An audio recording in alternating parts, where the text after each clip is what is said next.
How does the polarized dielectric modify original field inside it?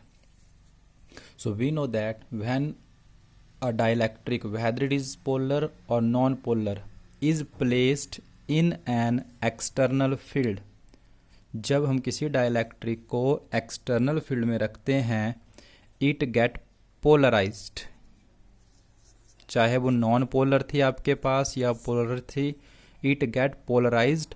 All atomic और molecular dipole they get oriented, they get aligned in the direction of field. सभी atomic या molecular dipoles field की direction में align हो जाते हैं. Now you can see that in the interior, अंदर के हिस्से की बात करते हैं तो क्या हुआ है, positive charge of the one molecular और atomic dipole is near the negative charge of the second atomic dipole. Similarly, positive charge of this dipole is near the negative charge of next one. Similarly, positive of this one near the negative of this one. So in this way, we can see that the charges in the interior, interior के हिस्से की बात करता हूं मैं अगर, in this reason एक atomic dipole का जो पॉजिटिव है दूसरे के नेगेटिव को कैंसिल कर देता है, उसके इफेक्ट को. In this way, in the interior the positive charge of one atomic और molecular dipole cancel the negative charge of other, positive negative positive negative positive negative, in this way. But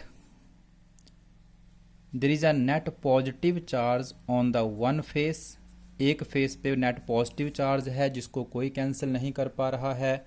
similarly there is a net negative charge on the other face, जिसको कोई cancel नहीं कर पा रहा है. So the net charge in the interior of the dielectric is zero, but on the surfaces, right surface पे there is a net positive charge of the dipoles and left face पे negative charge जो है वो that remains unneutralised. These unbalanced charges, जो इस फेस पे positive charge रह गया है, these are called induced charges और charges due to polarisation, plus sigma P and minus sigma P. तो these are called induced charges due to the external field. Hence, we can say that the polarized dielectric is equivalent to two charged surfaces. Polarized dielectric is equivalent to two charged surfaces having their charge densities plus sigma p and minus sigma p. Polarized dielectric external field में रखने पर इस तरीके से behave कर रही है. ये जस्ट हम समझने के लिए ड्रॉ कर रहे हैं, बट एक्चुअल में तो होगा यही, but equivalent to two charge surfaces. Hence as a result of this uh field is set up inside the dielectric. Dielectric के अंदर भी एक फील्ड सेटअप हो जाती है which opposes the external field, जो कि inside the dielectric external field को अपोज करती है.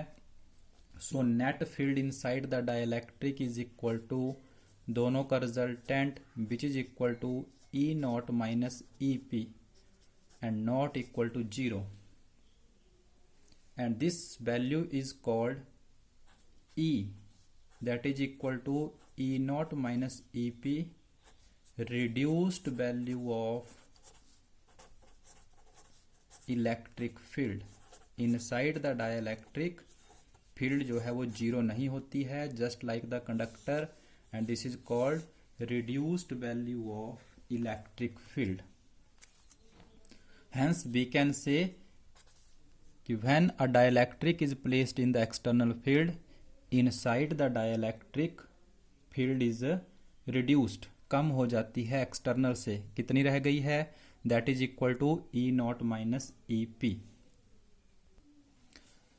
Again, if K is the dielectric constant of this dielectric, अगर K इसका dielectric constant है, then this E is also equal to E naught by K, then this reduced value of the field is also equal to E naught by K. Hence this K, dielectric constant, also called relative permittivity, is also defined as the, यहाँ से भी इसकी definition बनती है, ratio of the external applied electric field to that of the reduced value of the field. This is also another definition of the K dielectric constant. And as E is less than E naught or E naught is greater than E, hence K is always greater than 1. Dielectric constant is always greater than 1.